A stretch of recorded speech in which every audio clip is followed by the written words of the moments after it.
이렇게 가까운 곳에 광곡지가 있다는 것이 좋습니다. 그 광곡지에 연꽃이 여름을 수놓고 있다는 것도 좋고, 연잎이 바람에 흔들리는 것도 좋고, 연꽃을 보러 수많은 사람들이 광곡지를 찾는다는 것도 좋습니다. 더운 날은 새벽 출사를 해보는 것도 나름 의미 있습니다. 이슬도 있고 촉촉하고 연잎에 또르르 구르는 물방울도 재밌고 여러 가지가 즐거운 미소를 짓게 해줍니다. 여름이 정점에서 연꽃을 논하고 연밭이 있는 광곡지 이야기를 하는 오늘이 참 행복합니다. 모두 행복한 여름을 건너시기 바라겠습니다.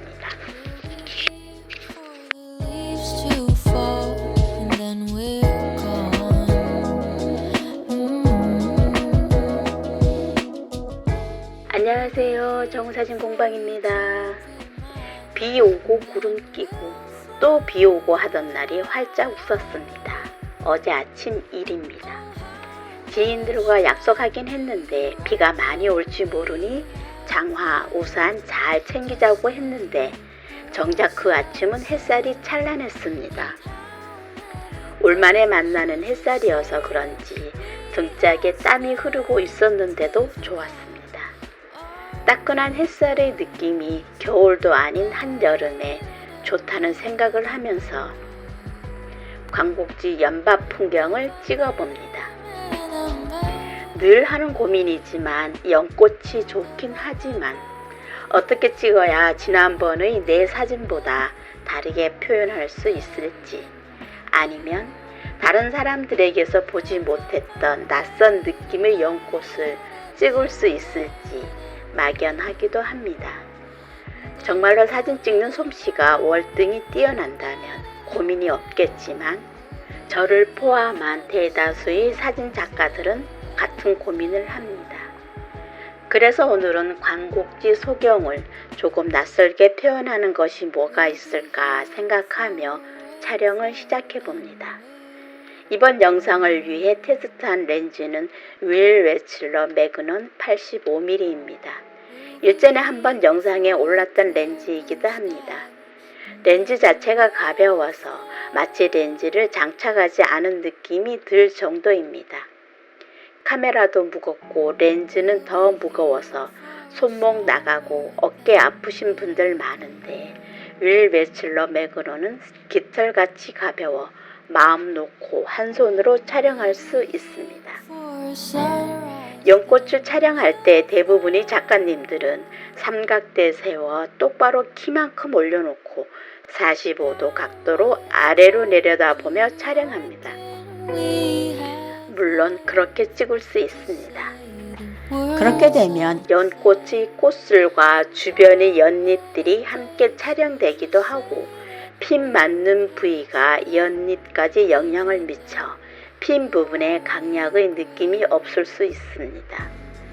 각자의 취향에 따라 다르겠지만 조금 다른 사진을 원한다면 적어도 카메라의 위치를 연꽃의 높이와 비슷하게 아니면 조금 더 낮게 놓아두면 연꽃 뒤로 하늘 배경이 올 수 있고 꽃종이가 조금 크니 연잎과의 거리 차이가 나면 그나마 핀거리 차이로 인한 주피사체의 돋보임을 촬영할 수 있습니다. 요즘은 LCD 모니터가 있는 카메라가 유용합니다. 편안하게 촬영되어질 이미지를 미리 보고 사람의 눈으로 볼 수 없는 깊숙한 곳이나 아주 높은 곳도 LCD 창을 회전시켜 놓고 구도를 맞출 수 있습니다. 늘 봐왔던 것에서 조금씩 변화하는 구도를 잡아보는 것도 한 방법일 수 있습니다. 저는 연밭에서 연꽃과 물 위에 뜨는 복회와 수련, 그리고 연꽃 아래의 수초 풍경을 담아봤습니다. 거기에 핑거링도 함께 사용해 헤아 렌즈에 없는 조리개를 설정해 보았습니다. 햇살이 좋았으므로 연꽃에는 밝은 빛이 함께 들어있었습니다. 빛을 바라보며 혹은 빛을 조금씩 등져보며 촬영합니다. 연꽃이 우아하고 그리고 소프트하고 아련한 느낌의 사진을 얻을 수 있었습니다.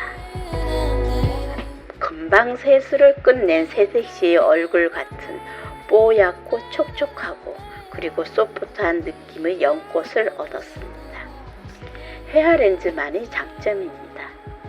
빛이 좋아서 한껏 더 잘 찍히는 것 같습니다. 연꽃 위의 실 잠자리까지 표현되는 것을 보면 헤어렌즈는 핀이 안 맞아서 흐릿하다는 말도 어쩌면 틀린 것 같습니다. 연초점이라고 들어보셨는지요?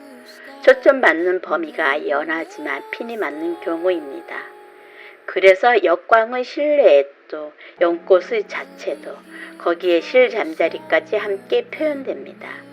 무지개의 빛내림은 덤으로 얻었습니다. 이것도 헤어렌즈가 잘 표현합니다. 모처럼 만에 해가 났기 때문에 물방울마다 bokeh가 장난 아닙니다. 작은 바람이 일렁일 때마다 bokeh는 술렁술렁 거렸고 날개 달린 bokeh는 자유자재로 그 표현을 달리해 줍니다. 새들이 날아가는 표현이기도 하고 씩씩하게 단체 행동을 하는 젊음이 느껴지기도 합니다. 물론 저만의 생각입니다. 바람 불 때마다 혹은 렌즈를 조금씩 빛 방향과 맞춰가면서 bokeh의 느낌을 잡아봅니다. bokeh는 그냥 찍어도 좋고 핑거링을 하면 다른 느낌의 표현을 해주어서 더 재미있는 촬영이 됩니다. 길게 bokeh를 늘어뜨려 보기도 하고 동그랗게 말아보기도 합니다. 빛 방향을 달리해 보면 맑은 물방울이 투명하게 연잎 위에서 조곤조곤 속삭이는 소리를 듣기도 합니다. 일렬로 혹은 사방으로 튀는 bokeh는 정말로 그 튀는 방향은 아무도 모릅니다.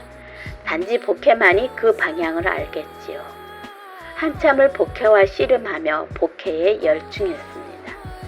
bokeh를 이렇게 잘 표현해주는 렌즈도 아마 드물 것 같습니다.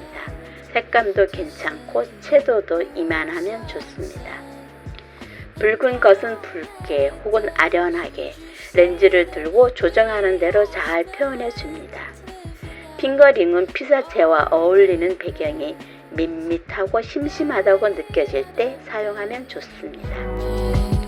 왠지 힘이 없고 사진의 강약이 아주 약간 모자란다 싶을 때 원하는 피사체만 남겨두고 나머지는 핑거링으로 사선으로 혹은 직선으로 조금씩 그 배경을 뭉개주는 거지요. 화가가 중간 붓으로 대충 쓱쓱 문질러서 배경을 처리하는 것처럼요. 어쨌거나 사진은 빼기가 중요하다 했고 또 내가 보여주고 싶은 피사체만 부각시키고 싶다면 핑거링을 해보는 것도 한 방법입니다. 핑거링은 헤어렌즈 앞에 손바닥을 대고 촬영하는 방법입니다. 모든 헤어렌즈가 그리 되는 것은 아닙니다. 혹시 헤어렌즈를 하나 구입해보고 싶다 생각이 든다면 핑거링이 되는 렌즈인지도 확인하시면 좋습니다. 이렇게 손바닥을 렌즈 앞에 대고 촬영하면 생각했던 것보다 훨씬 다른 느낌의 사진을 얻을 수 있습니다. 핑거링은 렌즈 앞의 손 마디마디에 빛이 들어와서 둥근 손가락에 닿은 빛이 다시 굴절하면서 생기는 현상입니다. 그래서 손가락은 붙일 수도 더 벌릴 수도 있습니다.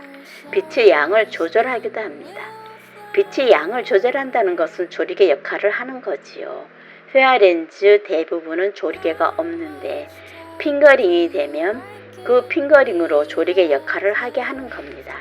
다소 쨍하게 핀을 맞추고 싶은 부분이나 힘이 들어간 사진처럼 촬영할 수 있게 됩니다.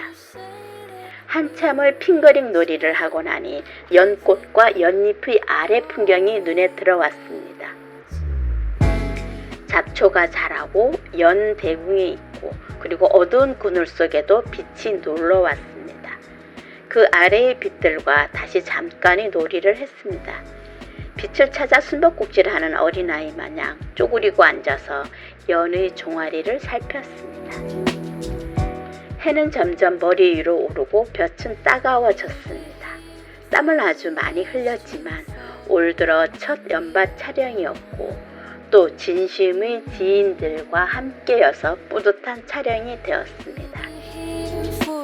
이렇게 가까운 곳에 광곡지가 있다는 것이 좋습니다. 그 광곡지에 연꽃이 여름을 수놓고 있다는 것도 좋고 연잎이 바람에 흔들리는 것도 좋고 연꽃을 보러 수많은 사람들이 광곡지를 찾는다는 것도 좋습니다. 더운 날은 새벽 출사를 해보는 것도 나름 의미 있습니다. 이슬도 있고 촉촉하고 연잎에 또르르 구르는 물방울도 재밌고 여러 가지가 즐거운 미소를 짓게 해줍니다. 여름이 정점에서 연꽃을 논하고 연밭이 있는 광곡지 이야기를 하는 오늘이 참 행복합니다. 모두 행복한 여름을 건너시기 바라겠습니다.